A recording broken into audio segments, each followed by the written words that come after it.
Hey everybody, it's Brad again. Today I want to talk about the Wyeast Smack Packs.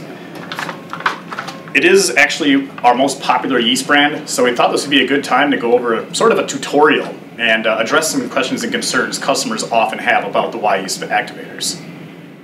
The Activator is a pretty unique package in that it actually contains the yeast slurry within the foil envelope as well as an internal yeast nutrient package. And if you're wondering what that actually looks like, I'm going to open one of these for you right now so we can take a peek.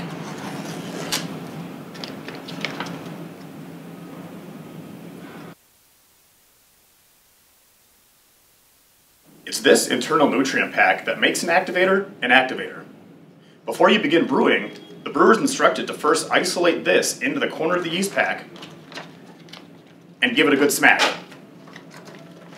What that does is it actually releases those nutrients into the yeast slurry, and that causes the yeast metabolism to begin, and then the yeast start to produce CO2. What good is that, you ask? Well, once that yeast starts to produce CO2, that pack's going to inflate and look something more like this.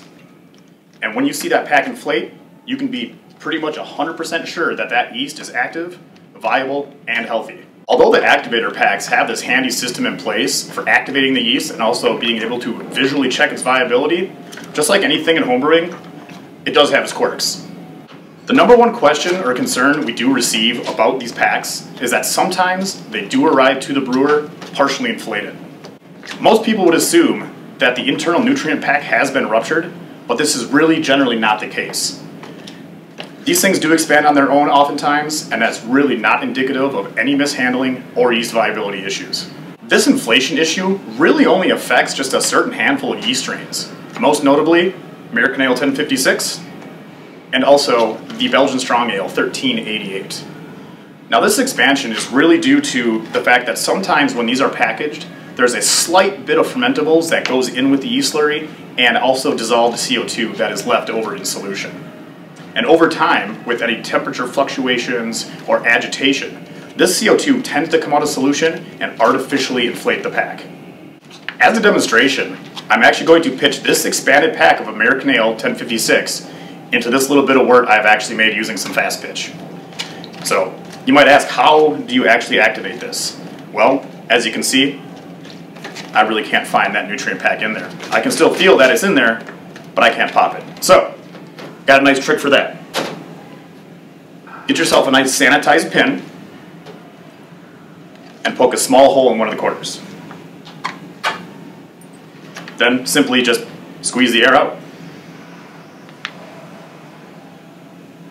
Might take a little while, it's a small hole. Alright, once we have enough air out, I can actually isolate that nutrient pack in here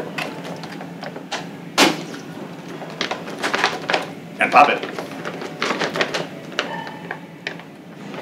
Now, simply pitch this into the fast pitch wort.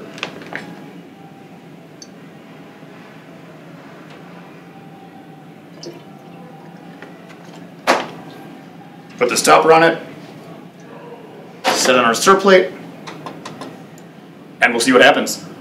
Well, several hours later, workday's done, I'm having myself a beer, and take a peek.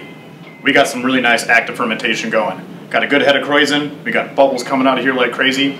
So, just remember, although it can be a little concerning to receive an inflated pack, it's generally not a big deal, and the yeast is rarely ever dead. So, use the pin trick, squeeze the air out, pop that nutrient pack, and pitch that baby right into your wort. So, I hope you enjoyed the Wyeast tutorial. So, thanks for watching everybody. Cheers.